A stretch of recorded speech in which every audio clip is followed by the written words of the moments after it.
Hey everybody, it's Alana Yvonne with Truly Great Life, and I am thrilled to be here with another episode of RAW DMC. In case this is your first one, RAW DMC stands for Raw, Real, Deep, Meaningful Conversations that I have with a guest. And the guest today is Nadav Weil. Nadav is a young professional, and he brings a unique perspective and philosophy to living his truly great life, and we cover a lot in this conversation. So let's jump in. Thanks for joining. Hi, Nadav. Hi, Lana. I'm so excited that you're here. So, for everyone joining us, if this is your first time watching a Raw DMC or your third, because this is number three, actually, no, number four. I haven't published number three. These are conversations with amazing people who feel they have an important message or story that they want to share on a larger scale with a broader audience. And the thing that really is important to me in having these conversations is that they're a raw DMC. What does that mean? Real, raw, authentic, out there, true, deep, meaningful conversations. Because I feel like so many of us that there's so much BS and shellacked and presented and artificial.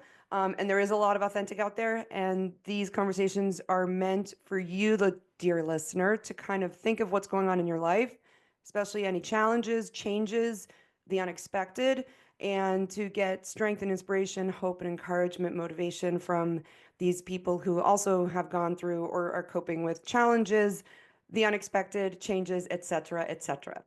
So, with that, I want to introduce, I took notes, Nadav. Nadav Weil is a young Jewish professional with Tourette Syndrome. He is a writer, world traveler, deep thinker, insightful, and very kind person. I'm so proud and excited to have Nadav for a conversation because I think just as I have found inspiration from Nadav for many years now, our families are friends. I think that many, many more people really need to hear from you in your voice. You are a published writer, and we'll be sharing those in the notes. And anyways, so hi, Nadav. Hi, everybody. Wow, what a an interesting experience to be on a podcast. This is my first one, so the viewer and the listener, you're going on this journey with me. Yeah, that makes two of us. This is new for me too. So I'm just so excited. So the first question I tend to ask people coming on for a conversation is really whatever you want to share with us about your journey, about your story, what you do, whatever you want. The floor is yours. I'll start off. It's interesting to introduce oneself, and it's also interesting doing it on a format where who's going to listen to this? You have no idea. It's just completely public, and I just want to help people, right? So it's funny. It's funny. You said I'm a world traveler and I'm a young Jewish professional. I said the young Jewish professional, and it's interesting because I wonder at the end of the day, we all put these masks. We all present the world a specific version of ourselves, and those things are all true. And when I hear them, it's almost like okay, those are true, and there's this, and there's that. And it's weird because I'm not able to see the person who's listening to this right now. But a bit about me, I'll say about my stories. I'll say some of I guess, the general stuff. So my name is Nadav, like Alana said. I was born in Israel. I have two older sisters. At the age of 2.5, when I was a little kid, I used to always say three because my sisters were in Israel longer than I was, and I always kind of like was like, no, I'm also like Israeli. But at the age of 2.5, I moved to the United States with my family to Pittsburgh, Pennsylvania, which is funny because Alana's actually also lived in Pittsburgh, but we'll talk about that later. And that's where I lived. I lived there for 10 years. That was kind of my childhood and adolescence. And then I moved to Orlando, Florida at the age of 12, actually right before my bar mitzvah. We'll get into that. And then I lived in Orlando for 6 years. And then at the age of 18, I moved to Israel, which at the time was under the pretense of going to do the army, which we can also get into. And since then, I've been in Israel. I'm now 24, and I never thought that I would be in Israel for the past 6 years and have not been back to America since. And it is a crazy, crazy journey. Wait, you haven't been back to the States since you moved 6 years ago? Okay, so pretty much I like to say 6 years because I was back in Wow. the States in 2020 for 1 month during COVID. And I literally went from the airport to my house, was in what's it called? Bidud, was in Quarantine. Yeah, we had to do that funky thing. right. So I was in, this is during the COVID days. So I was in quarantine for 2 weeks. I was in my parents' basement. I wasn't even allowed to, actually, I think my mom let me hug her and then she like took a shower right afterwards. But I wasn't even allowed to like see them. So that was like 2 weeks. And then there's 2 weeks later, I didn't leave the house. And then I got right back on a plane and came back to us. So I don't consider that being in America. But yeah, technically in 2020, I was there for a month. So I say 6 years because in 2019 is when I first came to Israel after high school, pretty much. Wow. Okay. And so, as you wanted and requested, you have Tourette's. In my introduction, that was not like Yeah, fluently, yeah, yeah, of course. said, but like I introduced you as, this young professional with Tourette syndrome. So do you want to talk? You just kind of gave us this like chronological like story of where you've been geographically. We haven't even gotten into where I hope we get to with your world travels. Totally. Um, We'll get into all of it. We have so much time. And the oh my listener, goodness. you are on the toilet, driving to work, taking your kids to school, get ready. I hope you're ready.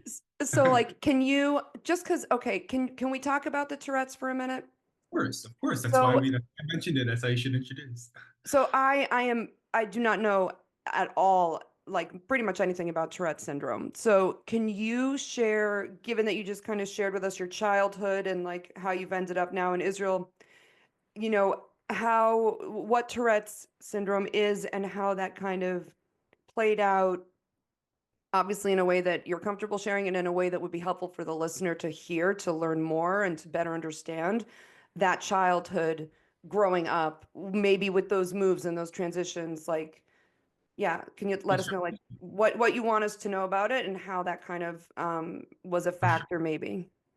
So it's funny. As I'm speaking now, it's crazy because I never once thought in my life, especially little Nadav, the little child that we all have in us. There was a lot of shame. There was a lot of frustration with Tricks and Tourette, and we'll get into that more in a second. But I never once thought I would introduce myself as, the guy with Tourette's. It's weird because I'm so much more than that, as you know. But it's such Yes. an important thing to talk about because all of us have our stuff, whatever that is, whether it's a diagnosis or whether it's something. We all have something, and we're all imperfectly perfect, right? And we're all kind of extraordinarily ordinary. And it's that duality, not dualism, duality that we all kind of have.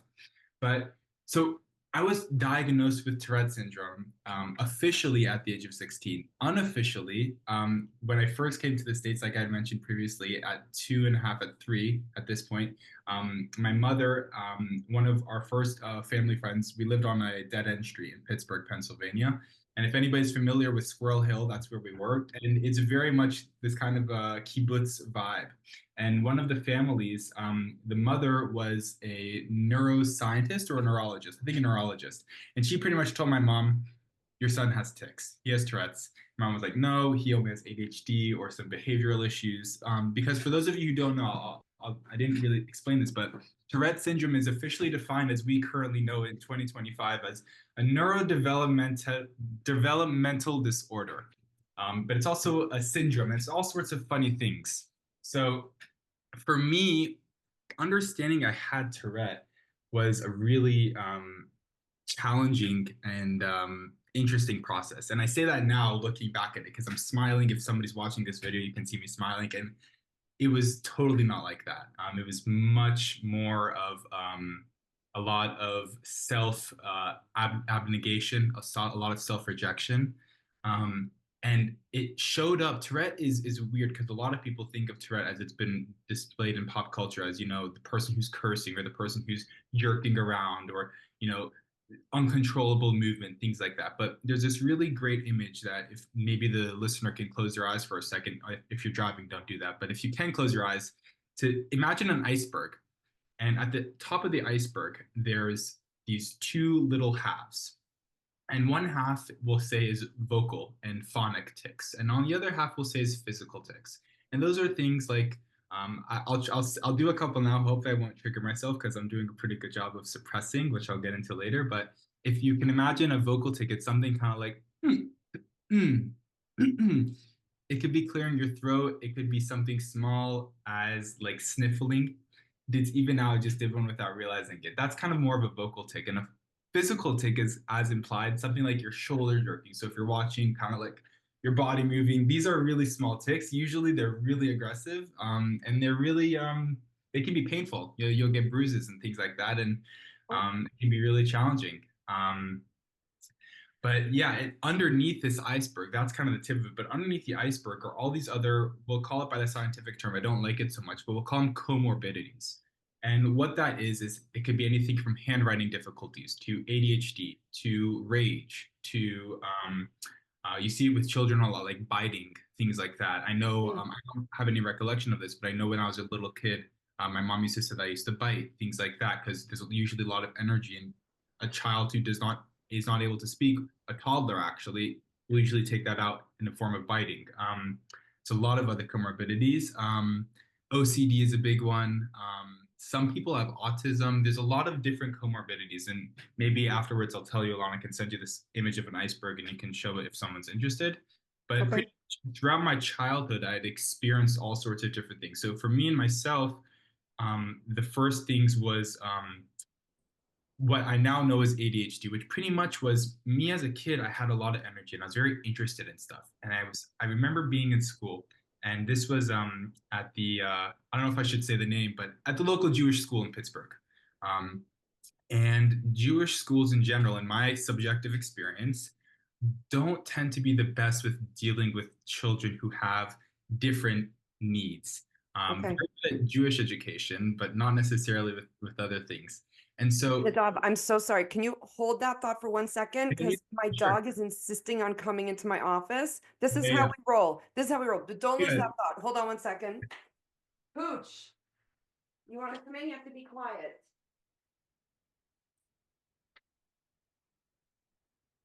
You have to be quiet. We try to, manage for all kinds of possibilities. He's been walked, fed, et cetera, et cetera. It doesn't matter. He's wants to sit next to me. I apologize. Okay, please continue.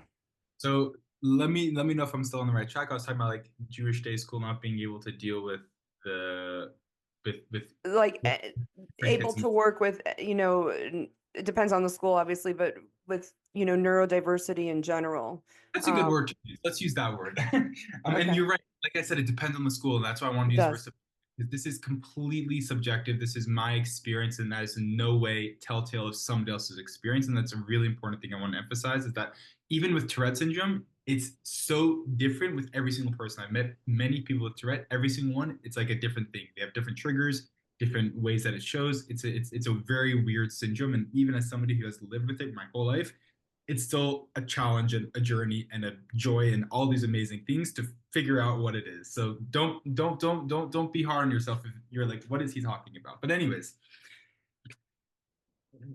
when I was in this Jewish school, I had speech impediments. For example, I didn't actually speak till the age of 4. I didn't know if you know that, Elon, but I didn't Like actually. Einstein. Yeah, so bad as a child. So I'll go into the mindset of the child. As a child, it's like, why can't I speak? People are making fun of me because I don't Mm, know how to say words. I can't express myself. I was also a really big kid. Now I'm 6'4", and back then I was like half the size of my teacher. I look at photos at myself of like 5, 6 years old, and I was a really big kid, right? And it's cute and it's funny, but I'll tell you from my experience, it was really difficult because you're this big kid, you don't fit in, and you're also treated like an older kid, and you're yeah, 5 years old being treated like an 8-year old. And when you're that young, those are big differences. And so people will not only treat you differently, they look at you differently. And it starts to make you self-aware in a negative way of it's almost like this too self-aware of what's wrong with me as opposed to where as an adult you can say no, that other person is not doing something right. right. But anyways, there was things like handwriting difficulties, speech impediments, like I had said. I had a lot of energy. I was asking a lot of questions. Teachers didn't necessarily want to answer them. It was hard for me to sit still. Recess was an amazing time for me. But I also was getting bullied a lot just because I had a lot of energy and I would also twitch a lot. And those were difficult times. And pretty much from kindergarten to third grade, I was at this school. And by third grade, I had to switch schools for a couple different reasons. One of them was the two kids who were really bullying me a lot. their parents were big donors to the school, and my parents had spoken with the administration about what was happening. The administration already knew that I was, as they put, a problematic child, which pretty much what that meant is that I was having challenges sitting still in class. I was having challenges with some grades, and I'll keep this in mind. This is a lot of for a third grader who's getting C's and B's. Those aren't good grades, and considering what I was doing, it was I was it was less important, I think. But pretty much the administration said we're not able to give Nadav the care that he needs in a Mm-hmm. not the nicest way. And so in third grade, I switched to a public school. And in this public school, I was now the new kid on the block. And in some ways, it was good because it put me into a much more diverse environment, which kind of looking and reflecting back on that now, I was able to go to see kids from literally all over the world. I look at yearbooks and there was kids from Turkey and from even Africa, like this Nigerian kid.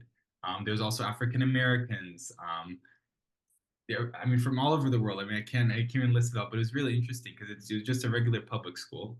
Um, but there also the bullying persisted, and a large part of that was due to the Tourette. Imagine a kid who's kind of always moving, jumping around, making noises, and it's really difficult to sit still. Or when he's sitting still, for example, during a test, you're making noises, and the kid thinks that's funny, and the teacher Right. don't necessarily understand what Tourette is, and the ones who do have their preconceived notion of what Tourette is. So this is the weird part, Alana. Your kid doesn't have Tourette. He's just being a nuisance, and deal with him. And so as a child, you see your parents struggling with not because there's something wrong with you, but because they want what's best for their son. But you see that struggle. And as a child, similar to you'll see this with children of divorced parents, Mm. they tend to take a lot of responsibility on themselves, even though it's nothing to do with them. So as a kid, I would see my parents going through a lot of these challenges of, this school won't take him, this school won't take him. Anyways, I'm in sixth grade, I ended up switching schools again because that school wasn't sufficient. And so this is when it kind of began this idea of you're lesser than, you're not good enough. A lot of this, well, let's use the word shadow. These shadow cells started to develop, and this is also around the time when you're about 10, 11, and you're starting to grow up. You're starting to get in a sense of yourself. Your consciousness is starting to become something you're more aware of, um, and it was difficult. Um, at Well, in don't forget puberty is around the corner. puberty as well, right? And then you get smacked with all these hormones, and it's like, what is happening here? So I in mean, it's a sixth hot mess for people, just kind of a baseline for most, for many of us. It is. And what I'll say, you had mentioned changes when I'd first mentioned kind of the biographical story of myself. Change with people, change in general is difficult. Change is the nature of evolution. It's the nature of our world, whether we like it or not. Change is the only constant, right? We all kind of know that. And it's a tough truth, and it's so much easier said than done. The Yes. listener, like, I'm saying this now, I struggle with this a lot. So you're not alone if it's like, oh, he just said change the other constant, obviously, but it doesn't make it any easier.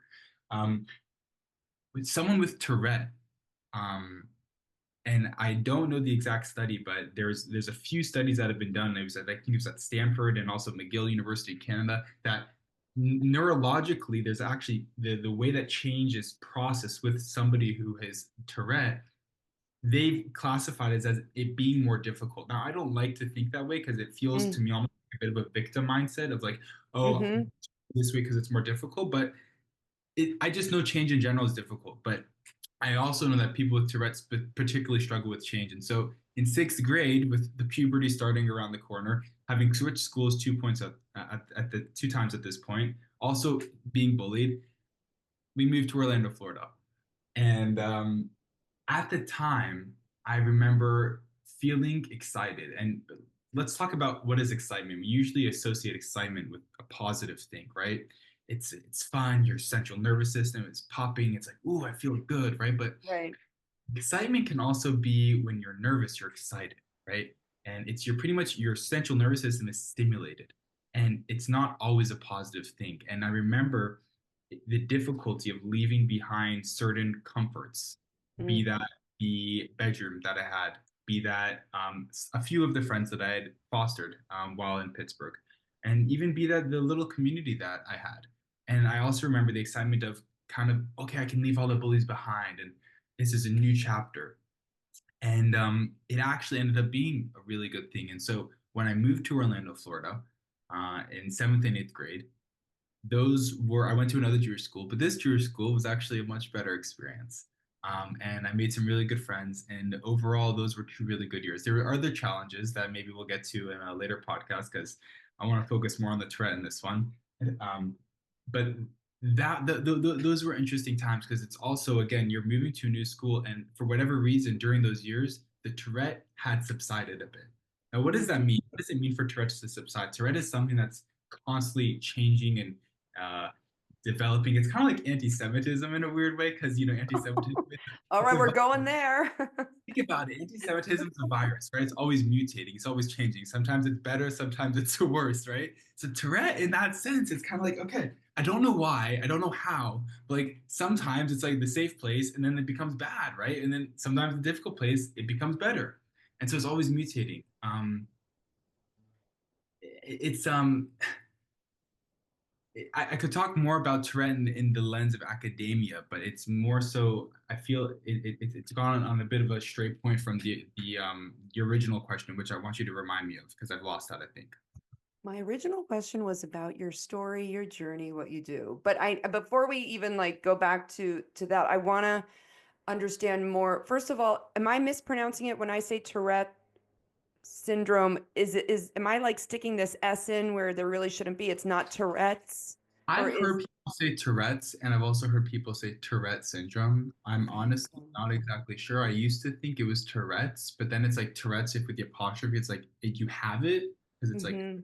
possessive. I don't care.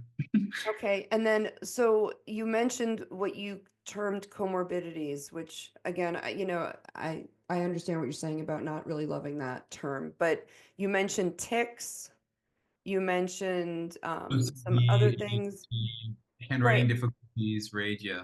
So what is you? I mean, because people can people have tics without it being Tourette's, or is Yeah, it yeah, right? that's a good question, And actually. Yeah. ADHD, you can have ADHD or ADD, you can have a whole bunch of things without it being Tourette's. So help me understand what is kind of the secret sauce to making it a diagnosis of Tourette's versus some other neurodivergent descriptions.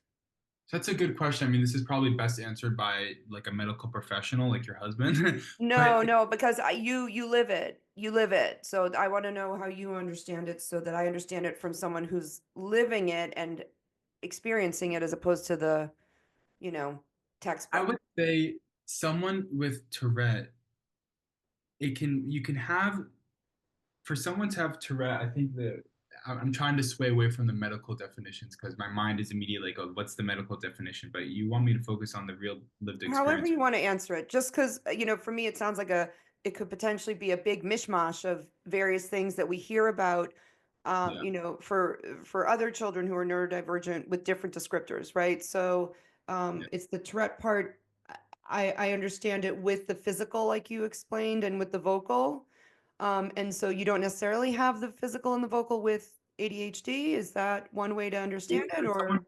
may not even have tics or may not even have Tourette. And from my understanding, I'll say the medical definition of Tourette is a persistent amount of vocal and physical tics for a period of time. For example, one of my sisters has tics, and that is that she has physical tics and some vocal tics, but they're not persistent. And it's not for an extended period of time. If there's a doctor listening to this, I'm probably really messing with this definition, but we're not going to go down We're not that giving lane. medical advice or Yeah, diagnoses. definitely not. Definitely not. Just spiritual and mental and the human experience advice. Um, 100%. in So terms of it's how, interesting. Sorry, Nadav. So what I'm hearing you say though is that it is something to do with persistence and over a certain amount of time.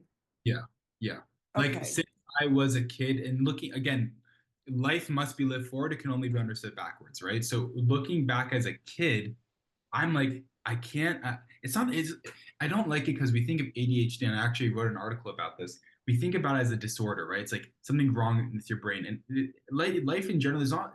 even if you look at an expert, a medical expert, they're really smart in this one area, but they tend to lack somewhere else in a lot. So is that a disorder? No, they're really smart because as a society, we've deemed that as a positive trait. So with ADHD, on the one hand, it's difficult to focus on something that maybe isn't as interesting to me, or I'll have a lot of different thoughts. Like right now, I'm going on all these different quote unquote tangents that are really interesting. I'm like, oh, this is really important, and this is really important. And actually, I have to talk about this to explain that so you can really understand. On the other hand, I'm really creative. It gives me a lot of an ability, it gives me a great ability to be able to explain things, to go in depth in things. And also, I don't know if this is ADHD, but to retain information, right? Like for me, it allows me, like, I'm interested in a lot of different things. And maybe this is more me and Nadav and not ADHD, but because I'm interested in everything, I tend to retain that. And I'm like, oh, well, I can explain that later. Um, and then, but in terms of how all these different things manifested, like OCD, for example, um, OCD manifests itself in four different ways. And I'm totally blanking on the four different types of OCD there are. But one of the big ones that there is for me is intrusive thoughts, really disturbing intrusive thoughts. And sometimes, and this is the weird part for the viewer, the listener, logically, I know that doing a compulsion, which is an action, won't stop or change that thought. So let's give you an example. I have the thought that my mom is going to die if I don't skip across the room.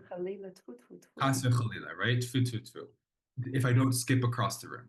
Right. As a child, I'm terrified, terrified that if I don't skip across the room, that's going to happen. So I skip across the room. The teacher's looking at me like, you're being a class clown. All the kids are laughing. It's hilarious. What are you doing? And I'm sitting there trying to smile and laugh it off and feeling out of control in my own body. A tick, for example, is something I'm not even aware of.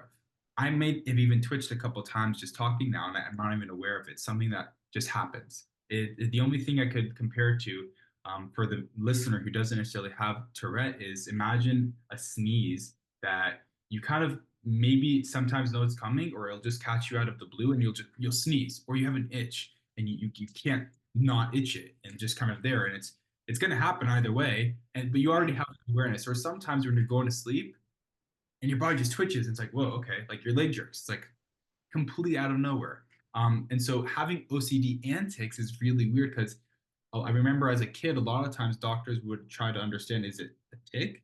Is it a convulsion? And I was like, it doesn't matter. I'm struggling with it. Can we deal with it, right? Yeah. And that was really tough because it almost felt like I was a medical experiment. And that was something that took me time to get over. But I guess that answers your question, maybe. Yeah, I mean, so how much would you say is also about like the N of one, right? How much of experiencing Tourette is very, like you said, it's different for, for everybody. So, does that make it harder then to get the support you need, whether it's through the medical field or the education field, because it can't be really put in a box? It's a good question. I think it definitely does make it more difficult because it's funny, and I like your terminology with the box because I think medically, at least the way that I've been treated a lot, is it's very much trying to put things in boxes, right? You have such and such, you are such and such. Mm. And I'll give you an example with Tourette because why is it so unique? I, for example, will get really twitchy when it's humid and hot. And when it's cold, it's really nice for me. It's soothing. I love cold Mm. baths. I don't love doing them because it's not fun, but when I'm in it, I'm like, oh my God, this is great. Um, I know people with Tourette who, when they're cold, they are twitching like it is nobody's business. And Okay. when they are hot, they are calm and soothed and relaxed. Now, these are completely different triggers, but this is the same syndrome. It's the Mm. same syndrome. Somebody with Tourette, actually, when I was recently traveling abroad, I met this Israeli guy, and he had a persistent tick. His shoulder was shrugging constantly. He could not stop shrugging his shoulder. And he would make these little noises. What was his trigger? Stress and anxiety. Now, that is a commonality, right? Stress and anxiety. But what was his stress? Just being in an uncomfortable situation. Now, an uncomfortable situation is really subjective. For him, being uncomfortable was that we were in a foreign country and that was uncomfortable for him. For me, I was like, oh my God, this is awesome. I'm experiencing a foreign country. And I, for whatever reason, felt more comfortable. And so I wasn't feeling as twitchy. So, in terms of things being put in boxes, it's more difficult, I guess, to put it into a box in terms of receiving help. Growing up in the West, in the States specifically, the main course of action besides cognitive behavioral therapy as a treatment for Tourette syndrome and other things like my parents were amazing with this is physical activity, getting sports, which is a great release, is pharmaceuticals. And the issue that I have with pharmaceuticals, and I want to preface this by saying if any of the listeners take pharmaceuticals, more power to you. And I mean that with all the genuine authenticity that I can possibly get across. If something works for you, continue it.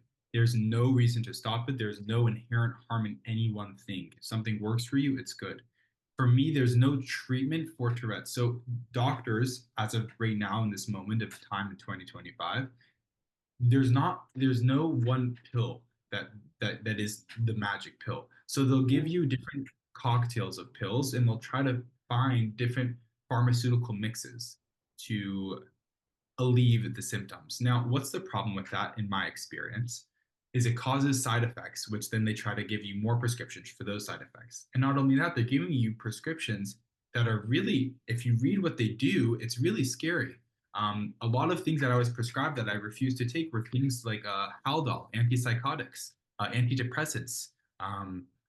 Even there was this one. It was a it's something that was initially a heart medication that they found helped reduce anxiety and helped with ADHD.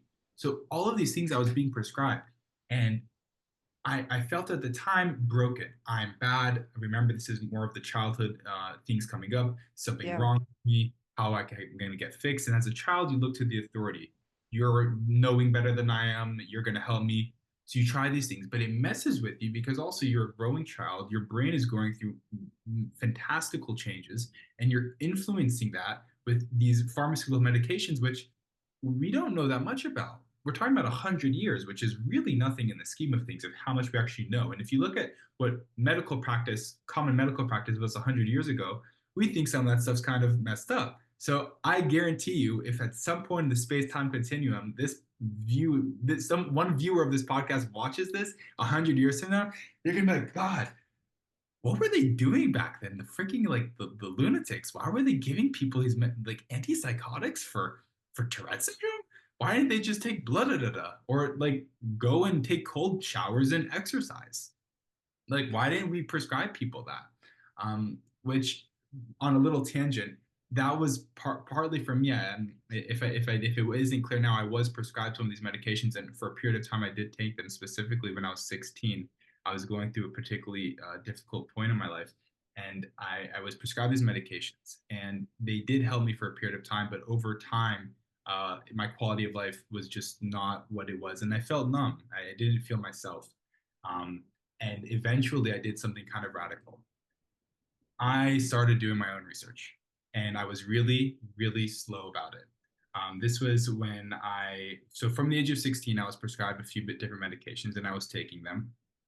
And by the age of 21, I decided, and it was something I say at 21, I decided because I knew from age pretty much 16, 17 when I first started them, I was like, this isn't right. This isn't the answer. But you're full of self-doubt. You're also trying to get through high school. There was other things that I can get into later that was influencing those decisions. But by the age of 21, I was like, this isn't me. I don't want to be doing this anymore. Why am I still taking these medications? So I was doing my own research and I slowly started tapering off these medications. Every doctor, neurologist, psychiatrist, psychologist I went to would tell me to my face, you are crazy, like you're insane. This is not a good idea. You don't know what you're talking about. I remember even one. This is in Israel at this point.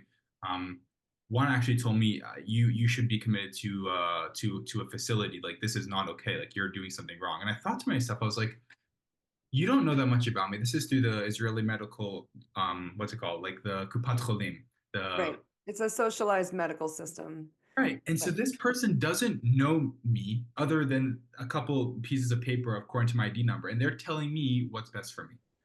And these situations at the time sparked self-doubt, like, what are you doing? What are you doing? But for whatever reason, it was during these really difficult times, I was like, no, like I know what I'm doing.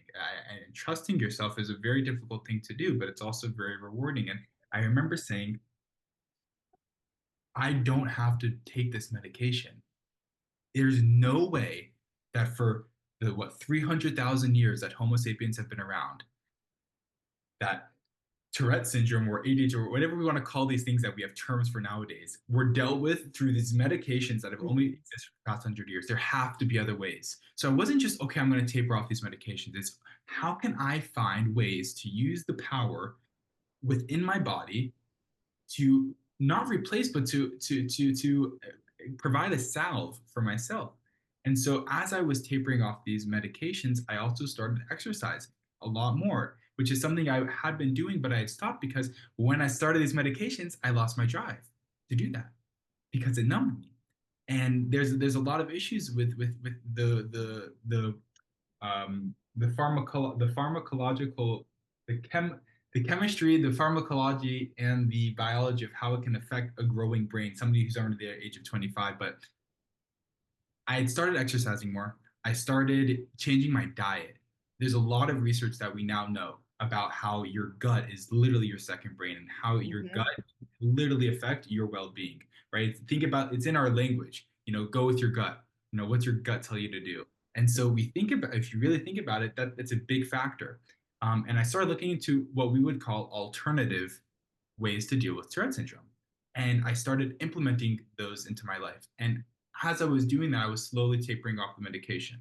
Now, as I was doing that, it was raising these feelings because all of a sudden you're literally changing your brain's chemical structure. You're not your chemical structure, but your brain is used to taking these medications for a period of time. All of a sudden, you're not taking them, or you're taking lower doses, and your brain is kind of like, what's happening? What am I doing? And this is, by the way, in the middle of university at this point.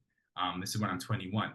I'm like, it was sticking with what I knew in my gut, but still doubted at the time, as we all do.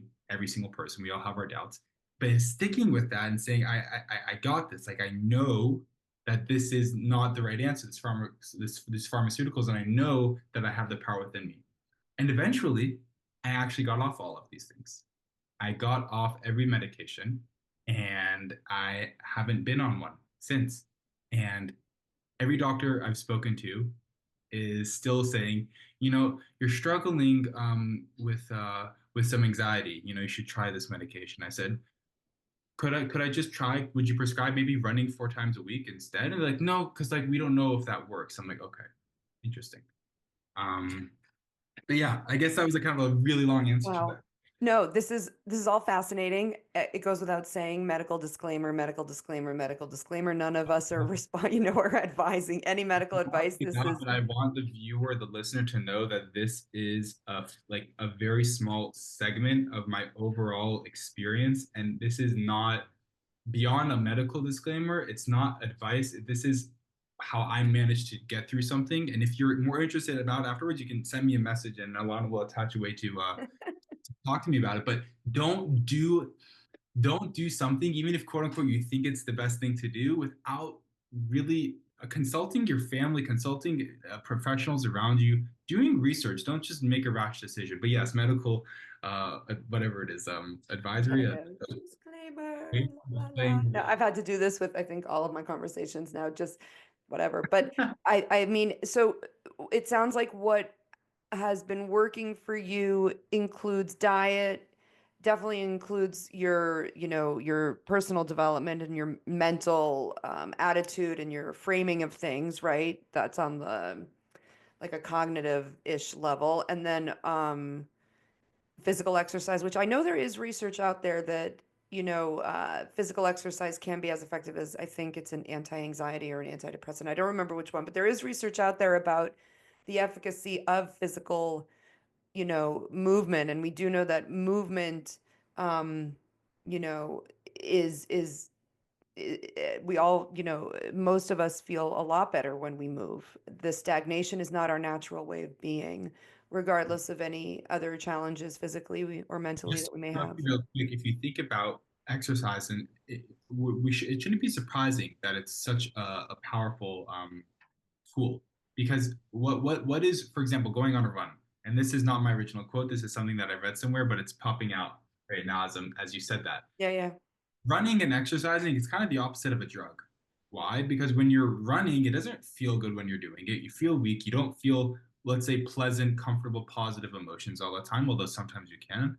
But afterwards, you feel relief, you feel good. When you're taking a drug or medication, feels fine or great or good or pleasant when you're doing it. Afterwards, or as you continue it, you kind of don't necessarily feel as good. Right. Well, I mean, that's yeah. What you can get the runner's high, right? You can get the endorphin kick from it from the physical.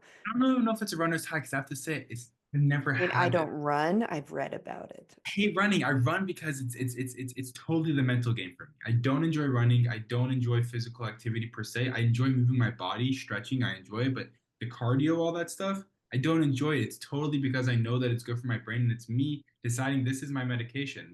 I know that this Yes. is going to be good for me. This is what I have to do. So that's very much a decision that you've made to incorporate It's it in your pretty much life. telling myself you can take pharmaceuticals, which is what the societal standards are telling you, or you can do something that you have done a lot of research on for many years. You've spoken with different professionals about, and you feel it's your life. This is what you want to do, and this is the decision you're going to make, and you're going to take control of that. And that's that taking charge, we'll say. And then you also mentioned, we're obviously not like a scientific body hacking podcast here, but you did Definitely not. mention how the gut is like the second brain, and there's a lot of research about that. So you're saying that I know for some of my friends who have children or they're, adults now with ADHD, severe in the sense of communication or, limited more communication and stuff, but that diet has been a huge factor. There's a huge issue there. And so you're saying that's also true with your experience with Tourette? Yeah, 100%. I know example with the ADHD, and it's funny because ADHD for me, I kind of have both. I've been diagnosed with both at least. Um, People with ADHD crave sugar a lot, and for me as a kid, God bless my mother, she would make really good home cooked nutritious meals, and me as a kid would go to the mini market after school and get flaming hot Cheetos and Gatorade, and that I just loved that, and it made my ticks worse, and so I think as a parent Mm. as I become a young adult, I have a lot more empathy and compassion for any parent out there, maybe someone listening to this who has a young boy or girl, and you're like, I know that this diet is good for them. They're not listening. What am I supposed to do? And all I would say to that person is just keep on being you, give it time, consistency, and persistence in your own beliefs and practices will bring about something that they will realize in their own time and will be able to be traced back to you about something that you introduced to them that was beneficial. Mic drop. Okay. So, you have this you identify as someone with Tourette's, right? Like that Yeah. is part of, how you wanted me to My introduce identity. you. Yeah. Yeah. We'll say So, yeah. but it sounds like it's managed, right? So, I mean, at least, from the little we're talking right now and from what you're sharing. So I guess let me ask you this. What would you want someone who knows somebody with Tourette to know that would be Just- helpful? yeah. The most simple answer I would say is that if you're ever frustrated by that person, um, and not something where it's like that person, said, gave you, said, I'm going to do something at a certain time, like, and they didn't, that's different. But I'm talking about, let's say that person's really twitching or, it's frustrating. They're making a lot of noises and you're in public and people are looking at you guys and, you kind of feel embarrassed because you're talking with your person. People are looking at you or he's or she is kind of twitching around and it's embarrassing to kind of be with somebody who's kind of, we'll say, making a scene that however embarrassed you feel or however annoyed or frustrated you feel, I guarantee you the person who has Tourette is 100, 200 times more embarrassed, scared, frustrated, angry than you could imagine. And to just be in the presence with that person, not necessarily trying to change or act or do anything, but just if you can find peace within yourself and you can exude that energy, it will help that person uh, in a way that you probably can't really imagine. And maybe the person can't imagine in that moment, but in the long term, in my belief, and this is not medical advice, is that Tourette at its core is energy. It's a lot of energy and it doesn't necessarily have a place to go. And so a lot of time Mm. it's pushed out in these different ways. And when you're able to be in a peaceful situation, at least for myself with my Tourette, it calms that. When I'm in a forest, when I'm in nature, I do feel calmer. Whereas if I'm going to work and I'm on a bus and there's a hustle bustle or my boss is screaming at me, it's not, Oh. it doesn't help me as much, right? Um, and so I would say just the advice is just to be a calming presence as much as you can. And when it's not able, just be in presence with that person, be in presence with the person, and just know that you being there and not necessarily asking questions and just being yourself and not treating that person like something crazy is happening, just kind of letting them like twitch out is probably a good thing. So, I mean, what you're describing sounds like, being a compassionate, considerate human being, which should not be a big ask, but we know that sometimes it is. Would it be helpful to kind of not, there's a part of me which is like, oh, I would want to ask, like, hey, is there something you need? Is there anything I can do to help? Or there's the other part of me which is like, let's just pretend nothing's going on and just hang out and like ignore. Like, so what? Those are like the two things that just popped in my head. Great question. And it totally depends on the individual. And Sure. what you said, it makes me think of something else. I think as humans, we tend to I think the general goodness in us wants us to help other people. More often than not, and we're all kind of guilty of this in some sense, we help people in the way that we think they need to be helped. Whereas Yes. what we should do is help people the way that they need to be helped. And that's really a tough thing to think as how can you really help somebody if you're not in their shoes? And you could say, oh, don't judge somebody if you don't put yourself in their shoes. Well, you're never going to be in their shoes. So how do you help somebody in a way that they are that they need to be helped, not in the way that you want to help? And there's not necessarily a right answer to this. Many things in life, many of the big questions in life, there's no one right answer. There's many answers. What I would say is one thing: communication. If the person's willing to talk about it, have open communication with the person. The more you can learn and talk with them, the more they'll be understanding. Communication is this wonderful thing. The fact that we're speaking, making these different noises, and that we're understanding each other. Language as itself is a construct. The fact that I can say fact and you know what fact means, right? This is a great resource we have as humans. And so if we utilize that as a communication, it can really help somebody, because at the end of the day we get so stuck in our day-to-day lives. I have to make money, I want to raise kids, I want to find a wife or a husband, who, if you're a woman listening to this, or gay, whatever, we have these big questions in life. I want to have grandchildren, right? But at the end of the day, we're living in humans. This is not Tourette, this is just humans in general. We're kind of living in this um, really kind of a whimsical state between these two darknesses. Before you're born and after you die, we don't really know what there is. We can speculate, and we're all at these different points in our life. We'll call them age, right? 40, 20, 30, whatever, in between that. And when you're a young child and when you're an old person, you need a lot of help. You need a lot of kindness. You need people to take care of you. And in between, we kind of lose that sense of being kind to one another. And if you can communicate with people, if you can have an open heart and an open mind and go to a conversation, not trying to prove or project what you think you know onto somebody, and actually say, what can I learn from this person? You'll not only build and gain yourself, you'll make the world a better place by these small interactions do have that butterfly effect. And so this all ties back to a person who, if you have somebody in your life who has Tourette and you're not sure how to help them, if they're willing to talk with you, talk. And if they're not willing to talk with you, my advice, which who knows if that's the right thing, is to just be yourself and be compassionate, be considerate, be open-minded, be kind, and also where you think you can help, do your best to Okay, you hear my dog in the background? do. Yeah, Doobie. Sorry, please hold because I have an important follow-up question to that. Yeah. Moosh goosh, you are no old man. You go sit in your bed. Bye. Okay, so I appreciate that answer from it sounds to me like a philosophical kind of answer, right? Which is very nice, but I'm wondering for those of us listening who might, not know anyone who has Tourette's, you're out with your kids or you're out with your friends or whatever, and you see someone, a stranger, who is twitching or has, their tics or their vocal tics, what would be, since you're not going to have a conversation necessarily with that person, what would be, Become like a stranger. sorry? I'm sorry. When you asked the first question, I thought it's like if you have somebody that you know in your life, like a friend or Yeah. a family who Now I'm has to. switching it. Oh, okay, different question. Okay, Now I'm cool. switching it. Yeah, now I'm asking for like, that kind of short, like I can take this away the next time I hear, that I'm physically either around someone or, I mean, obviously not passing because then you can ignore anything when you're, but Right. if you're in a place, let's say In a waiting where, room.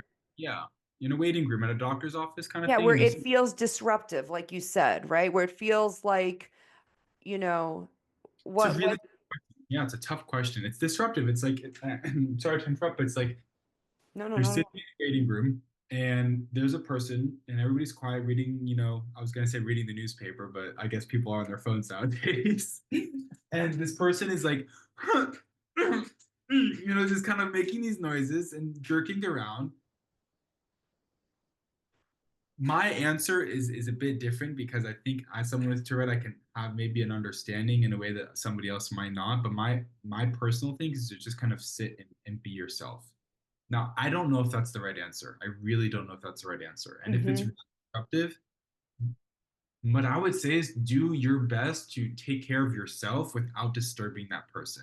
Because that Hmm. person also, we don't know, they may not have Tourette. We're assuming they have Tourette.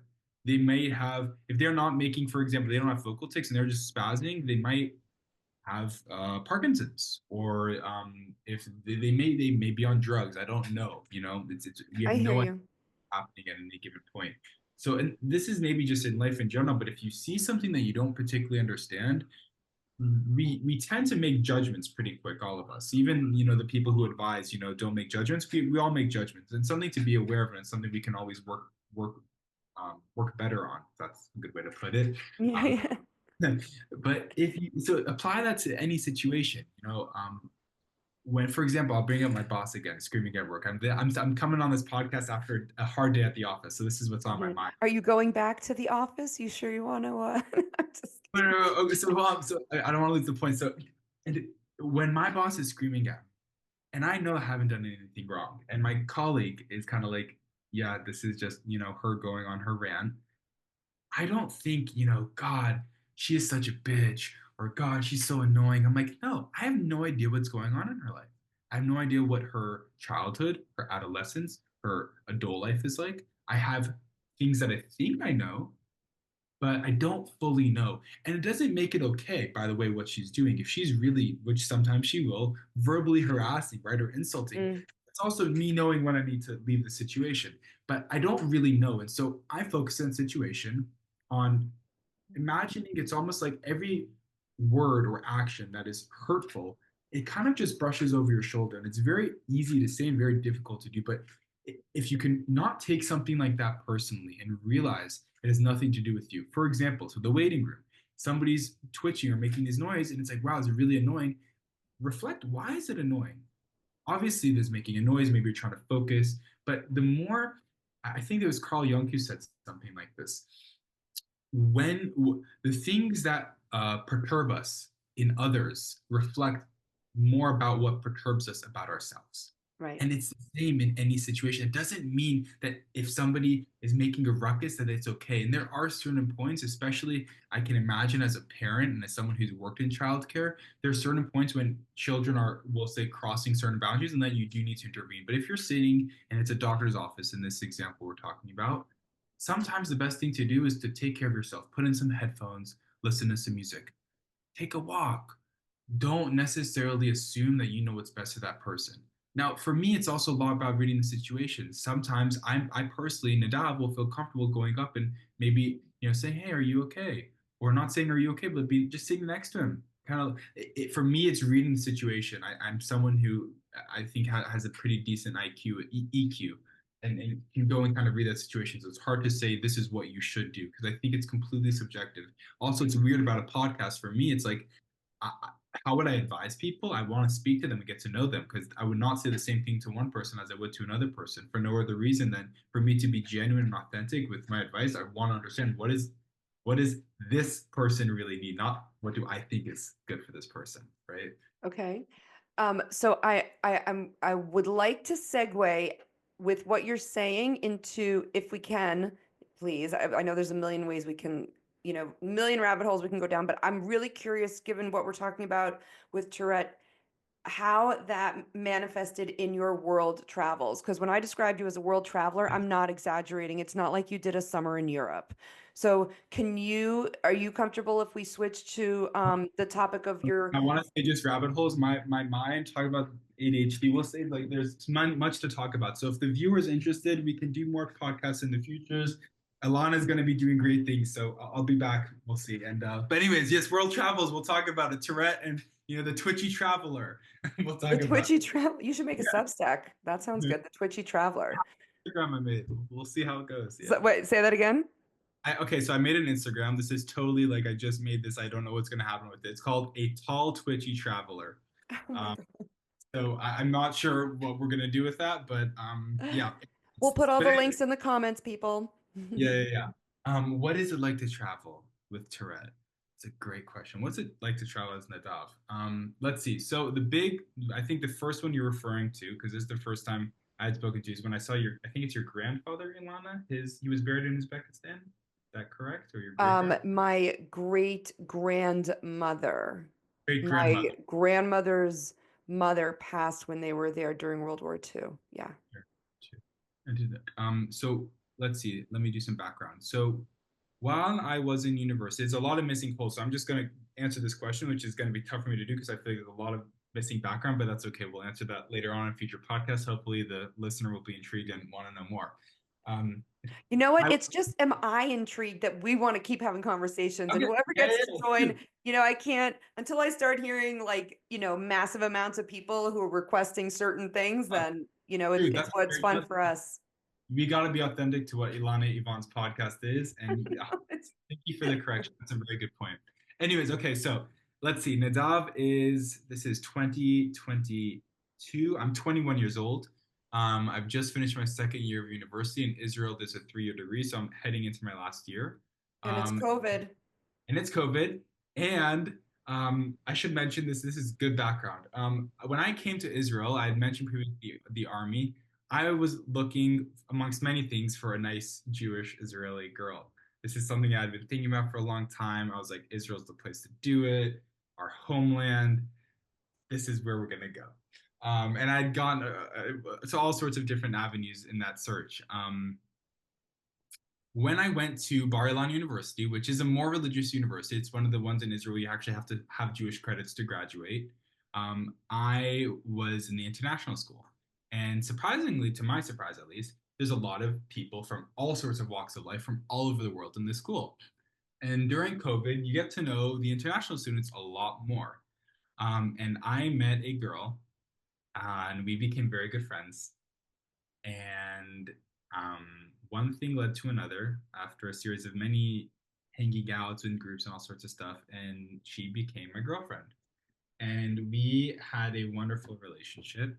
And at this point in the relationship, we had been together for a year at this point, a bit over a year. I told her I want to travel and see where you're from. She's from Kazakhstan. And I had never traveled by myself at this point. And I had another one of my best friends is from Uzbekistan. I thought to myself, I mean, I don't actually know exactly what through my mind at the time. It was probably influenced a lot by being in love. But I was like, okay, I want to go to Central Asia. Both my sisters, by the way, in Israel, for those of you who don't know, traveling is a big part of the culture. It's kind of like a rite of passage. Most people will do that in Southeast Asia, India, South America, and United States. That's like the main hubs where people go to. Um, People don't go to Central Asia, especially Israelis. Generally, I'm sure there's exceptions, but I was like, you know what? That sounds like a good adventure. So at 21 years old, By the way, this is when I was still taking a bunch of different medications. So I came with like a half of a suitcase of medication. So we'll get into that. That's another story. But um, I'm decided, wondering and how that was at customs. gonna say not custom, but I'll get into that story. But in terms of Tourette, that it was all for Tourette, right? Um, I flew into Uzbekistan and I landed in Tashkent, and my friend picked me up, and I spent a week traveling around Uzbekistan with him and his family, which is a wonderful experience. And just to prelude this, when I traveled, I decided to take a printout of what is Tourette syndrome and explaining what is Tourette syndrome. Why am I Oh. acting this way? What is it? And I translate it into all the local languages of wherever I'm going. And it's really important because it's helped me get out of a lot of sticky situations. Huh. Because it pretty much says that if I'm in a situation and somebody's like, "What are you doing?" Because you could be on drugs because they don't speak the language, I don't speak it. I can be like, "Hold on, this is a real thing. Let me show you what it is."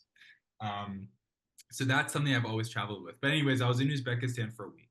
Um, when I went to Kazakhstan, I left my friend and I was by myself, and I got on a train, and I went to Kazakhstan by train. Now, this is right after COVID starts to like become a bit less of a thing.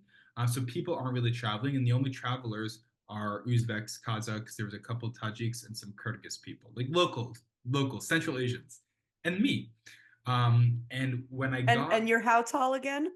6'4", twitching on the train, in the middle of ex-Soviet countries, with a box full, like a package, like a luggage of medications, pills, we'll say. Okay, so I get to the customs on a train, which is a cool experience, by the way. I'd never been on like a train customs before. I go to the Uzbek side, and the Uzbeks come on board. They bring these dogs, sniffing for drugs, typical custom stuff. Um, and the customs officer, it's not as big of an issue because they're pretty much stamping you out of the country. But the customs officer kind of came up to me, like, very interested in my story. Um, she just kind of wanted to touch my hair, which is a weird thing. That's kind of a tangent. And I wasn't really comfortable with that, but it's also like the more I pushed away, the more she was suspicious. So I kind of just let her play with my hair. For those of you who are listening to this, I have long hair and curly hair. But when I got to the Kazakh side, um, that's when they were more interested. And pretty much the first thing they were like is, "Where's your visa?" And I did a lot of research ahead of time. Like, I don't need a visa. They're like, "Yeah, you do need a visa." I'm like, a little bit of a panic, but like calming myself, like, I don't. I have an Israeli passport. I don't need a visa. And then they called their superior. They took my passport. I'm sitting on a train. I don't have my passport now. They take it off. They come back and they're talking in Kazakh to themselves. And then these two guys come on with AK-74Us, which is a smaller version of the AK-47. And one of them cocks it and kind of lifts it up a bit. The other one's just standing kind of behind him. And at this point, I'm like, okay, what escalation has happened? How do I de-escalate the situation? And they tell me to open my bags in a pretty, how would I say, direct way. Um, at this point, I do know some Russian. I didn't want to tell them this, but I start like speaking with them a little bit, trying to de-escalate the situation. I learned some Kazakh because my girlfriend had taught me, and so they kind of like that. But pretty much, they look into my luggage. It's fine. Then they see all the medications, and when they see that, they're like, "What's this for? What's this for? What's this for?" And I'm telling them, I'm showing them the note. They look at the note. They don't believe it's real. Mm-hmm. Then go back, and they think I'm a drug trafficker because apparently people traffic drugs. And at Apparently. this point as well, I was traveling with my Irish passport as a backup and my American driver's license. So they see my American driver's license, my Irish passport, and my Israeli passport. They now think, and they said this to me afterwards, and you Google translated it to me afterwards, that they thought I was an international drug smuggler. Like James Bond. Oh, But drug smuggler, right? right. And at this point, I'm like, okay, I fucked up. Like, what's gonna happen? The guy has the gun pointed at me. They've taken my passport. They've gone off the train. I don't know what's happening. I'm like, am I gonna miss? Because my girlfriend said at this time we're gonna meet at this station. I'm like, okay, I'm gonna miss her. Like, I don't know where I'm going. Um, Pretty much to make the long story short, for about 30 minutes, I really had no idea what was going on. They had tested the drugs, make sure there was nothing wrong with them, to make sure they were real. I showed them the prescriptions, and they didn't read Hebrew, so they were like, "This is not a real prescription." I was like, "It is real," and I showed them the English. I was like, "This is a real medication." Tourette syndrome is real. I had data, thank God, because I had gotten a SIM card. So I was like, this is what it is. It's real. I promise you. I started really finessing them with my Kazakh. I was like, I have a Kazakh girlfriend. Like, we're going to do, and I started talking about these local traditions, and they were like, oh, okay, cool, cool. On a side note, two of the guys, the ones with the guns, were kind of like, why are you coming to take our women? And then he started adding the Jewish lens of like Jewish guy coming in to take. That's like a 5 minute tangent I could go on, but it was also uncomfortable because they were kind of like, there was some subtle elders of Zion anti-Semitism in this conversation as well. But the main Wow. guy, the officer, was like, Jew, cool, Israel, cool. You're good with money. You're good for the economy. Come with us. I was like, you know what? My favor. Um, so eventually they let me through. They understood the medication was a real thing. They understood that Tourette was a real thing. They understood I was twitching because I was just twitching and that I was not on drugs. And they let me through. Wow. That was my first like uncomfortable experience traveling. Um, there was more experiences on that journey, but I believe the world traveling that you're referring to is my last trip, or is this also included the Central Asia one? Which one were you Whatever more? you want, whatever you want. I mean, when I say world travel, like just run down quickly for the listener, like how many countries you've traveled to, Okay, so I'll if you preface. would please. Yeah, yeah, of course. I'll preface this again with, like many things in life, my dear listener, is that quantity is not quality, and that you will hear lots of countries. And it doesn't mean that I've seen everything there is to see. And it doesn't mean that I've seen something that is um, not like you can't see something more. For example, if I were to go back to Kazakhstan and Uzbekistan, it would be a completely new place because I saw it in a summer of 2022. It's a new country, in my opinion. Now time has lapsed and it's now new. But, anyways, where have I been? By myself, I have been to Georgia, the country, not the state, to Uzbekistan, Kazakhstan, Kyrgyzstan, India, and Vietnam. And in terms of transit, I was in the airport in Guangzhou, China, and the UAE, and Poland. I'm not missing any. In terms of travel that I've done, I'm sure the viewer will, I don't know if the viewers, but March of the Living, for those of you who don't know, it's a trip that is organized to go and kind of not tour, but to go do education about the Shoah, the Holocaust in Poland. You do a week in Poland, a week in Israel. So I'd done that on a program. So I saw Poland. Um, I have been, so let's see, where have I been to? America, Canada, Mexico, um, let's see, the Bahamas, the Dominican Republic, Jamaica, a couple other Caribbean islands that I'm not remembering. Those, by the way, were when I was younger. I was like a teenager. Those were with my family. So that wasn't solo traveling. It was traveling. It was wonderful, but it was not, it was, there's a big difference between what I've done as I've been an adult versus what I did when I was younger. Um, I've been to, let's see, a lot of the Nordic countries, so Finland, Sweden, um, Estonia, Denmark. I was in Germany for one day, in the Sinai Peninsula in Egypt before October 7th, which we haven't even gone into that. We'll talk about that more later. Um, wow, I'm totally blanking. You've been to a lot of Maybe places.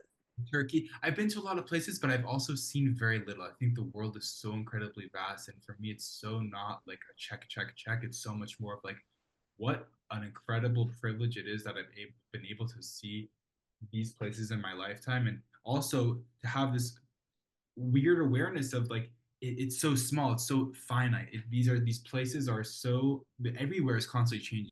Like there's this great quote, no man or woman ever steps in the same river twice because the river's not the same, and nor is he. Right? And it's the same thing with travel. So every place that you go, everything you do in life. If I were to go back to Pittsburgh right now or Orlando, it's not the same. It's just not the same. You can say, oh, that's where I went to school. The kids in that school aren't the same. The faculty aren't the same. And if they are the same, you're not meeting the same person because years have passed. So while I have been and I can recognize I've been to quite a few countries, the I'll call it the shadow part of me is like, oh my God, yeah, but look, this person's been to that many places and that person's been to that many places. And I know that that is 100% my, we'll call it my Yetzer Hara, because I know that, and we all need our Yetzer Hara, but it's also Sorry, not. Nadav, can you just explain a little bit Shadow and Yetzer Hara for people who may not be Yes. familiar with those? Yetzer Hara. I don't know if I'm the best person to explain Yetzer Hara. No, Yetzer Hara, as you Yetzer, understand it, yeah. So I'll explain it kind of like this with shadow and Yetzer Hara, Yetzer Tov is within all of us, we have darkness and light to simplify it. We all have tendencies that are better and that are worse. Something, for example, it could be a Yetzer Hara could be as small as, there's a really cute little spoon at this restaurant. I really love it. It's a Michelin restaurant. They're not going to miss if I steal the spoon, and I steal the spoon, and I don't feel good about it, but I stole the spoon, right? The Yetzer Tov could be like, there's a person walking down the street, and they've fallen over, nobody's stopping to help them, and they're bleeding. I'm going to stop and help that person. I don't know if that's the best example. It's the first things that popped in my mind, but pretty much the idea is that within all of us, we have darkness and we have light. And our darkness and light we each have a choice every day and throughout our lifetimes to decide which way are we going to go. And it's important to have both. All of us were in life, it's full of duality. We're full of balances. In the East, they would say the yin yang. In Judaism, Yetzer Hara, Yetzer Tov. It's this balance. We all have these better tendencies, these worse tendencies. So when I talk about the Yetzer Hara, I'm aware, as I said, what I said about the fact that travel, for example, I'm like, I look at somebody else, I'm like, oh my God, that person's been to so many places. It's a darker part of me. It doesn't mean it's bad, by the way. It means that it's something that needs more attention, needs more of my love. Why? Because I'm comparing myself to something. And we all do that at some point in our life. And there's something good to that because when you compare in a strategic way, it's like, okay, why am I jealous of something? Because that's where I want to be. It's your emotion showing you where you want to be, right? Your anger shows you where your boundaries are, things like that. So when I'm seeing somebody else, I'm like, oh my God, I haven't been to that many places. That person's been to a lot of places. It's actually me saying, okay, I'm aware that a thought is telling me that I haven't traveled so much and that somehow I'm lesser, this is all, the craziness that we tell ourselves.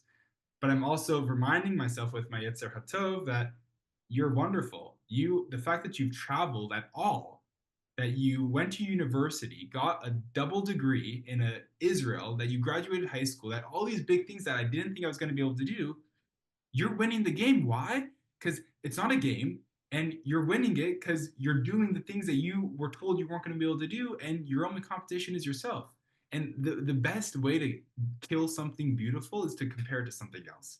And yet we also compare ourselves, right? And so it's finding that balance. Like I said, the yin yang, the darkness and the light, we all have it within it. You can't be pure light and you can't be pure darkness. You need to have both, right? And the darker the night, the brighter the stars, things like that. And you can't have the stars without the night sky. And so we need to find balance in our lives constantly. So um, that was kind of the point with the Yetzer Hara. I think that was a pretty decent explanation of what it is. No, that was wonderful. I forget what had asked you before, but now a question is Where I coming. traveled to, the countries or something. Yeah, but now my question, Yes, before my let's go. brain just like my question is really like, so there's that saying, right? Wherever you go, there you are, right? Sometimes we make moves and changes because we want to lose ourselves. We want to run away from ourselves. It's an escape, it's a distraction. You are, to my understanding, unusually self-aware for your relatively young age, right? Having worked with other young adults, just in my coaching, like one of the issues with any age actually is how self-aware are you? And I'm just wondering, you know, so some people will do big travels like you've described to find themselves or to learn more about themselves, and you already started from this baseline of a lot of self-awareness, Right.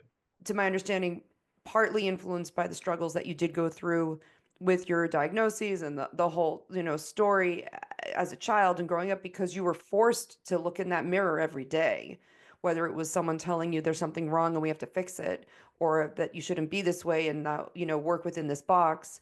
And so that question of who am I has been part of your life for so long, whereas I think for many of us, we don't necessarily ask that question, or if that question comes up, it's buried under like, don't look there and look outside. What are other people doing? Which is why social media can be so insidious, especially for Sure. younger people, in my humble opinion. And so I'm just wondering, to the travel point, Yeah. you obviously had these amazing skills, techniques, resources. You came up with the description of what Tourette is and you translated it into every language for where you'd be going, like such forethought, right? Like such foresight of what might come up. And it's not like I would imagine that's not exactly in every traveler's guidebook, right? Like be sure Yeah. to translate any condition you may have or whatever. But so I'm just wondering let's do your most recent travel. And then if you want, work backwards. But like you just recently were in Vietnam and India, right? Did I Yes. miss a country? No, no, no. India, by the way, is just it's hard to say it's a country. It's much more like saying the EU is a country because Slovakia and France are Yeah, both countries. So India, like Kerala and Gujarat are Hindu, but it's like just as similar as Slovakia and France are both Christian. One's got Catholic. it. So, Yeah. but within those geographical regions that you were most recently in, where you're at, like, can you share if you think it'll be helpful, like what you think, where you think you did have growth, where you did learn something, whether it was about yourself or about others, and then um, if you want to bring in like how people responded to you as a particular, unusually large, Yeah. tall person, formidable physical presence. Obviously, you don't look the same as a lot of the people with your features, and then also having whatever happened with Tourette's. Like, I'm just so curious if you can talk about your most recent. I'm gonna start answering, and I want you to reframe me because there's a lot of really good questions, and I'm like, oh my God, I want to answer them all, and I'm totally gonna get lost. So I want you to remind me them a lot No, later. you should have a piece of paper and a pen like I do, and I'm just like making little notes here. Okay, next time I'll do that. Next time I'll prepare for that. I'll get a transcript from this one. We'll figure it out for the next conversation. The first question that you actually didn't ask. It wasn't a question, but it was something I wanted to comment on. Is you had said a lot of people travel to find themselves. And certainly in Israel, as I had previously mentioned, it's a rite of passage pretty much when you finish the army to go travel. And it's really interesting because I don't think, for me, I've never traveled to find myself. And I don't think we ever actually find ourselves. And I think that kind of verbiage is a bit problematic because it's almost as saying if you go somewhere or do something, you find something when it's not true. Because, like you said, Howard Zinn, wherever you go, there you are. And when I've traveled and I would even venture to say journeyed because it's much more of a journey. It's not, obviously it's like I'd like to go see some things. I'd like to go experience some of these things, but it's much more of how can I throw myself? Because I'm not going to walk. How can I throw myself out of the comfort zone? And how is that going to develop me as a person in a way that I'm also experiencing something that I want to see? Potential Asian food, oh my God, amazing. I saw Jewish communities that were so different from what I knew growing up in the American Jewish and Israeli Jewish communities, which are even in those American and Jewish and Israeli Jewish, there's so much diversity, right? Right. But that's the first thing. It's like even what does it mean to find oneself? I'm also not sure we ever do. I think we're constantly going through stages of development. I think that when I was 5 years ago, what I wanted is so different from what I want now. And I think when we ask children, what do you want to be when you grow up? Or if you ask a young adult, go study something to go figure out what you want to be. You have 3 children, they're coming of age. It's like, Mom, I want to go study such and such. It doesn't matter. Go study what's interesting to you that has an application and you can change your mind later on, you know. Um, and as a mother, and or quote unquote after you've for some people in their in their 60s or 70s or 50s, whenever it is that your children have grown up and have left the house, then it's the question of I've found the partner. I've raised the children. They're all good. They're all great. Who am I? Because for the past 20, 30 years, I've been raising children. I don't know, like, so that's the big thing is that do we ever find ourselves? That's a whole nother conversation. So when I travel and journey, it's much more getting out of the comfort zone, want to experience something amazing, and not holding myself back and not letting any of the sordid stories that I've told myself hold myself back. And it used to be when I was younger, proving wrong the people who doubted me and told me, you're not going to graduate high school, you're not going to go to university, you should drop out of school, all these horrible things that I haven't even touched on yet. And saying, you shouldn't travel, you have Tourette, and you have all of these other countless problems that people will literally list. I've had literally 4 months ago before my trip, I went to a psychiatrist and they told me you are an invalid. You should consider quitting your Right. job. These are literally what he said, and get what's it called, national insurance. It was insane, and I remember like this is insane. like I'm doing fine. I'm saying that I'm struggling. That I need what's it called? I need support because I'm going on a trip and I want you to write me a letter. I forgot even what I was asking for, but it was something very simple. And it was just crazy. The terminology. So that for me is the impetus, I would say, for me traveling in the first place. And besides wanting to see a new culture, a new place, and experience this amazing world that we're all a part of, because it's small and it's big. It's both Mm. duality. Anyways, now to answer your question, what are some of the things that I've experienced in India and Vietnam? Could you just replay some of those questions again, just so I have it fresh in my mind? You think I Um, remember? I mean, okay, I'm like, no, I'm kidding. It's really just in terms of your growth or what you learned either about yourself or about the world or how it's changed how you feel. I mean, I'll throw it in there because we haven't even gotten there, but let's weave it in, which is I ask people who come on, this conversation with me is what is your definition of a truly great life? Right? And you've kind of touched on this throughout your, conversation to this point of what is meaningful for you in a lot of ways and what you're curious about and your openness and your experience and your journeying. So I guess, if you can just share from this last chapter of travel and journeying, what you got out of it. Um, and then, I do want to know how you kind of define a truly great life, but we can either weave that in or we can talk about it I'll after. start and you guide me. I'm just gonna give you a great flow of like a river of thoughts, and you're like, okay, cool, Nadav. I want you to kind of go this way, this way. We're gonna do it together.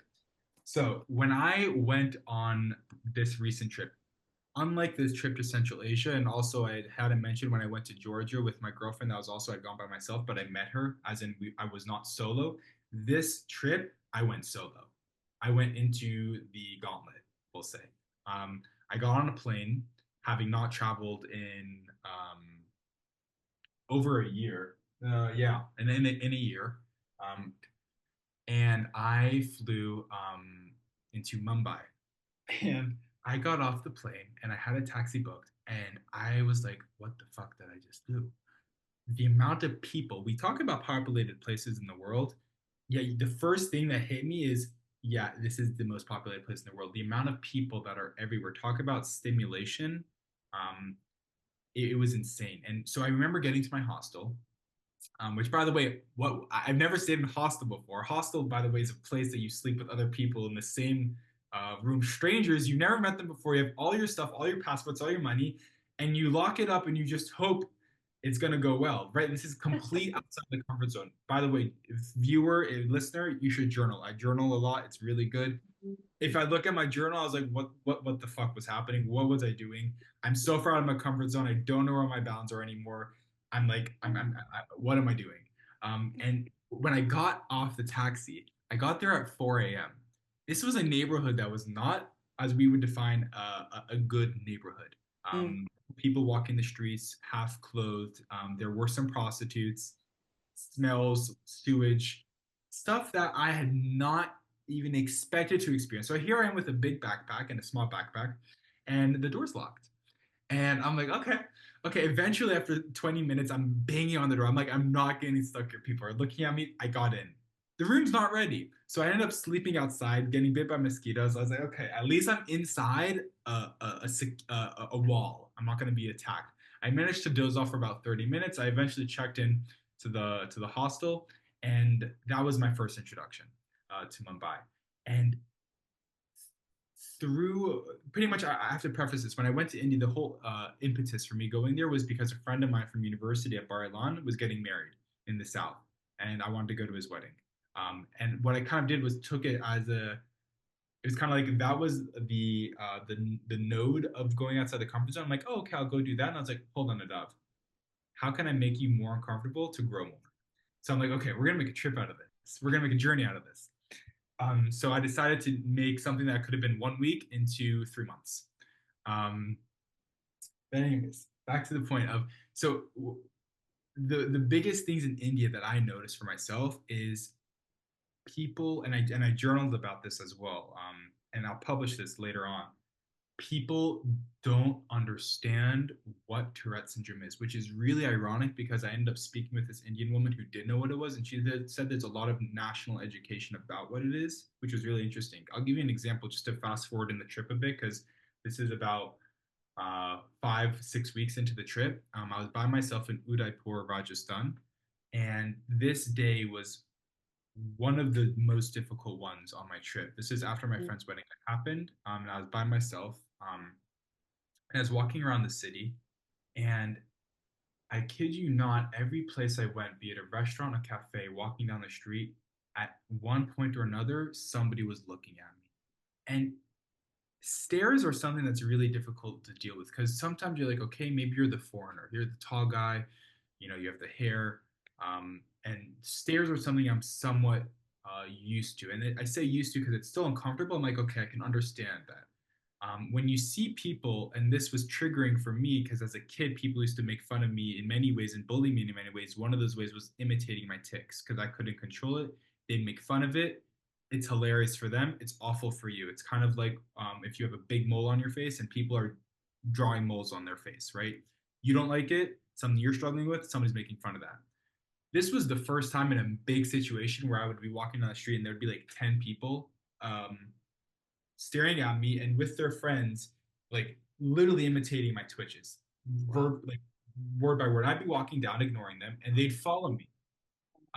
And they would continue, and you ignore them, and you don't want to give them attention. And then sometimes it would get to be too much where I'd go into a restaurant, and it doesn't. It's hard to really imagine, but imagine a small restaurant where there's people of all ages, and the second you walk in, everybody's looking at you.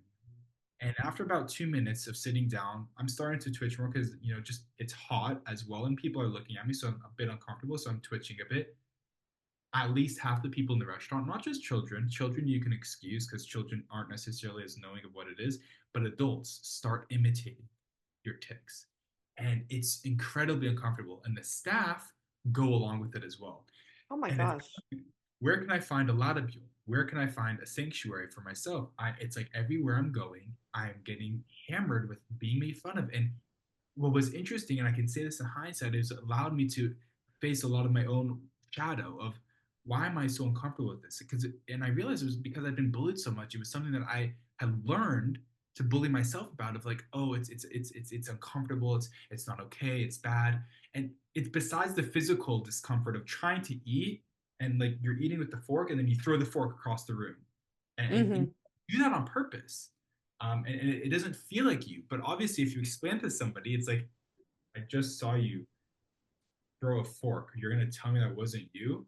So it's a cognitive exercise to even understand that, let alone to somebody who doesn't speak the language. So I don't try to explain it, but that day, which felt like a long time, but it was any time I had stopped, besides when I was in the bathroom by myself, somebody was making fun of me. And there were days like that were just ruling. And there was nothing fun about it. I remember at the end of the day, getting back to this tiny little guest house, which was it was really nice because I was by myself. I wasn't in a hostel. Hmm. And I called my parents. I said, and I explained to them what happened, and they just were able to listen. And that's all I needed at that point was just someone to listen because they could understand. They've known me my whole life. They're not me. They have no idea how difficult it is to have Tourette. But out of everybody that could have some fabrication of an idea, they're probably closest to it. And that day wasn't isolated. It did happen at other points throughout the trip, but that was definitely the worst one. In terms of growth, it taught me a lot about how we as people make assumptions and how we as people make fun of things that we don't understand. And it applies to everything in life. It really does. And there's few things that apply to everything in life. There really are. And I'm sure there's a logical argument for even why this might not apply to everything. But when we this is going back to what we were talking about, I think earlier in the podcast about when you see somebody with Tourette or if you see somebody making a disruption, how do you cope with that? What do you do? And what I realized is having been on the receiving end of so many assumptions throughout my life, and Tourette is just it doesn't even seem like that big of a deal. It could even be an assumption about you're the tall guy in the room, at a party, you're a threat kind of thing. It could be any kind of Mm. assumption.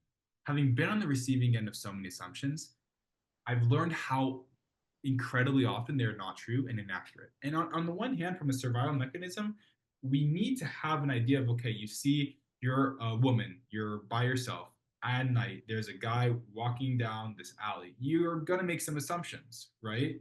It could also be that that guy is just walking home. We have no idea, right? So there is a place for assumption. But in terms of this situation for myself and through various situations that I had in India, it's learning how often we have to be aware of our assumptions.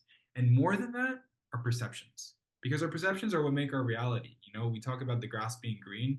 Well, we think the grass is green, or we talk about, oh, the grass is greener on the other side. Well, is the grass green in the first place? Because we're able to see that grass is green through our trichromatic vision as humans. To a dog, grass is not green. And then if you want to go into the metaphysics of it, the astrophysics of it, there are other consciousnesses that may or may not exist that may not even like look at grass in the same way. And if you really want to go into what is the substance of a piece of grass, we don't actually know what color it is because we can only perceive it through certain things that we see as verdant, green, sensory. I mean, there's a whole tangent you could go on about it, but it's just being aware for myself of assumptions and perceptions and constantly questioning them, which can make you crazy, but it does build character, which is the other thing that I've learned on this trip is having been in situations where, quote unquote, there's no one who's coming to save you. When you Mm. are in the humidity of Kerala, which is the southern southwest tip of India, which makes a Florida summer look like winter. Oh no. And as I said earlier, the listener, if you're following my ramblings here, me, heat, humidity does not go well together. So I'm twitching. I'm at a train station. Nobody speaks English. I'm doing my gesticulations trying to say, I need a train to get to Panaji, Goa. What are we doing here? That that you're able to do things you never thought you were able to do. And this is the cliche that is so true. You have no idea how strong you are until being strong is the only choice you have. And Mm. it applies to every single human being. It's easier said than done. And when you're in those doleful, depressive moments of your life, when they're it's like nobody understands what I'm going through right now. I don't know what I'm doing. And we have those moments, all of us, be it whether you're single, in a marriage, in a long-term relationship, at any point in your life, loneliness is something that I think it's a fundamental part of the human experience. And when you're alone, it doesn't necessarily mean you're lonely. What I've learned is that when I was alone, I actually was like, wow, this is pretty awesome. And you get to kind of look at yourself as a friend of like, okay, it was solitude, and solitude is not the same as loneliness. And I don't know if it's something that it was something that I didn't learn, but it was something that I grew in that sense because I realized. And it's not like, oh, I've come to this epiphany or this enlightenment, because you still go back to like, you don't want to be alone, or you feel lonely, and the solitude and loneliness, it's like a duality in life, right? It goes back and forth. But I did grow in that sense of realizing that not only am I capable of doing everything that I was told I couldn't do, and that I can build belief and actually becoming grateful for the people who doubted me in my childhood and in my adolescence, that I can actually say, I booked trains in a country where nobody spoke the language. Um, the you get on the train, people are sitting in your seat and they're not getting out of your seat, and then you end up sitting on a seat for 10 hours with strangers who are smelly, eating food and defecating a couple, meters away from you in their own bathroom. I mean, just crazy, crazy shit. Um, but then that you start being friendly with those people, and then they offer you their food, and you start talking with them, and they invite you to their house, and that house happens to be where you're getting off.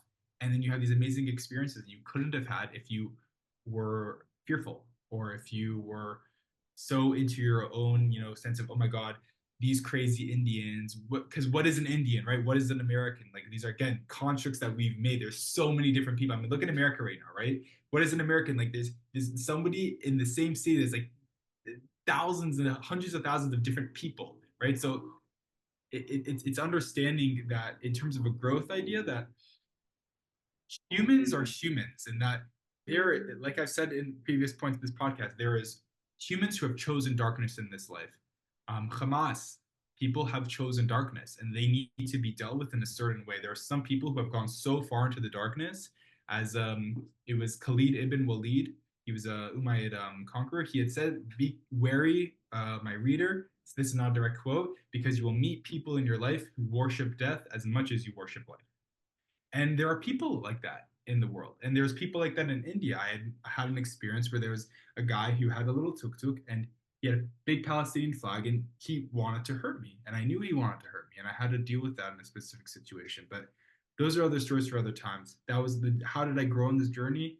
it was kind of what I said, realizing that I'm able to do more than what I previously thought I was able to do, learning to become your best friend. And it's a process. It's not in any way that I've quote unquote arrived there. It's always a journey of becoming, and it's reminding yourself that the gift of being whoever you are, the listener, whoever you are. I'll say my name, Nadav Zachary Weil, but whoever you are, that there's never going to be another human conscious awareness person who's ever going to be able to experience the privilege of what it's like to be you. And by the way, that privilege includes all the shit that you go through, all the shit that you've been through in your life, and all the wonderful, jubilant joys that only you will ever be able to experience. And somebody will say, oh, yes, well, this is what the human experience will, these are the stages of development of man. Yeah, but you're experiencing that for the first time. It's only you. It doesn't matter that tens of thousands of people go to India, or that all these Israelis have gone to India, and that you're seeing stuff that people are like, oh, yeah, in Hebrew, and or I already did that, I already saw that, because you're seeing it, you're experiencing it. So this great quote, another one: climb mountains so that you can see the world and not so the world can see you. And that's what I've started to understand on this trip, because again, it's a journey. It's not like I've understood it. Is that there's so much to see in the world. Don't let anything hold you back, especially not yourself. That's the biggest thing. I think we are at a good place to wrap this first, hopefully, first of many Yeah. conversations. Um, Comment below, guys, if you like this. I Sorry, say it again. was gonna say comment below, engage. Let Yeah, us know. comment in the. So, Nadav, can you kind of in just a few sentences, how do you define truly great life?